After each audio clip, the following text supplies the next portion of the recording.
Well, hello there, folks, and a very warm welcome back to What's for Tea. It's lovely to see you again, and I hope that I find you very well. So, today for you, I've got this fly cemetery or Scottish fruit slice just because we are coming up to Halloween. So, I'm going to throw in a few Halloweeny type archive recipes, and this one's from a few years ago, so hopefully you like this one because I have been asked for this one quite a few times, and I don't think they've realised that I've already done it. But it's beautiful, sort of shortbready type pastry with all of the mixed fruit in there. So let me go and show you how I put this together, and I will catch up with you at the end. So yeah, like I was saying, very, very popular here, and it's so easy to make as well. I'm going to be making my own short crust pastry today, but if you wanted to use, the shop bought pre-rolled stuff, you could make this in basically minutes. It's as easy as that. All of these ingredients along with the weights I will leave underneath this video.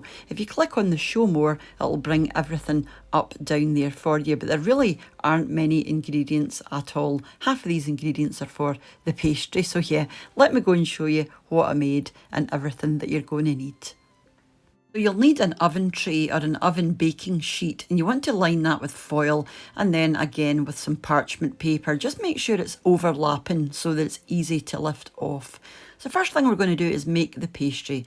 So into your mixing bowl, pop your flour, followed by some very cold butter. I've had this in the freezer. Just make sure it's in wee cubes and it'll make it really easy to rub together. So you want to rub your flour into your butter. This will take you maybe 4 or 5 minutes to do it properly, and you want to be left with a kind of rough breadcrumby type mixture, just like this. As you can see, it's lovely and sandy, and that's what you're looking for. And to that, you want to add your icing sugar and then an egg. So this is just a medium free range egg, and you just want to give that a good whisk and mix everything together. Now at this point you'll be thinking, oh my god, this is so dry. So to this we're going to add some water. 2 or 3 tablespoons will do. And you just want to bring it together with your hand until it's just forming a ball. You don't want this wet or sticky. That's ideal. Because it's short crust pastry, it will be quite dry, but don't worry, it will roll out very easily. So pop this into the fridge until you make your filling, and it was as easy as that. You can use some plastic wrap or a Ziploc bag like I've done. And while your pastry is chilling out in the fridge, we're going to do the filling. So into a bowl you want to pop your spices. Now I've got some ready-made mixed spice, 2 teaspoons, and that's it there. But if you don't have your own, you can make your own blend. It's just a simple blend of cinnamon and ground mace, and ground ginger and nutmeg and some crushed clove, although this is whole cloves, but you do want, ground clove, ground coriander. So if you can't get the mixed spice, you can make your own quite easily. And then you want to pop your raisins and your currants in with that. If you can't find currants, you could use sultanas or mixed peel, anything really. And then your sugar, and then some more butter. This is soft room temperature butter. And you just want to mix all of this together until your butter is fairly even throughout your mixture. Set that to the side. Now you're going to preheat your oven so that by the time you've done this, your oven will be up to temperature, and that's your temperatures there.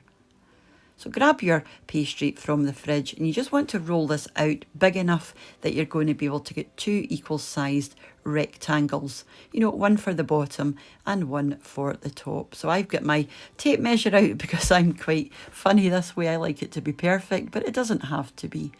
You just want to be left with a nice big square, and I was happy with this one. Like I said, I'm just tidying up the edges just to make sure it's nice and even all the way around. And I got my tape measure out, and mine's measured exactly 30 centimetres across the way, which I was delighted about. So I've just made a wee mark around the 15 centimetre mark, and that's given me 2 equal sized rectangles. So I'm going to use one for the bottom and one for the top. So the one I'm using for the bottom I'm going to put onto my oven tray just to make it a wee bit easier. And to that I'm just going to spoon on my flies. Give them a good pat down, and make sure you leave a border all the way around the edge so that you can moisten that, and then when you put your lid on, you can stick it down. So just go all the way around with some water. You can do this with a brush or your fingers, whatever you prefer. Then flip on your top. Like I said, go round the edges, just press the top pastry into the bottom pastry. And once you know it's nice and sealed, you can just take away the excess with a knife, and that's going to ensure you've got a nice seal. As you can see there, you know, it's perfectly sealed, so don't worry about anything leaking out. I mean, this is a fairly dry mixture anyway, so you shouldn't have any problems.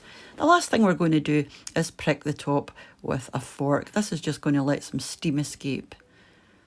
So just random places all the way till the bottom. You won't see these in your end result anyway.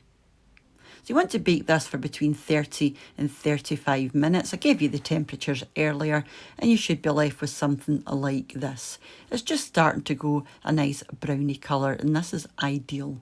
The last thing you want to do while it's still hot is pour some sugar on the top. I'm using caster sugar, but any sugar will do. And then all you have to do is cut it and eat it. I get 8 good sized squares from this, and they are good sized squares because, as you can imagine, this is quite sweet. Now this is perfect on its own, you know, with a wee cup of tea or coffee, something like that. But you could obviously have this with custard or cream, or, you know, do what you like. Perfect for picnics as well once it's cooled down. Now this will keep in an airtight container for quite a wee while, you know, if you can, if it lasts that long.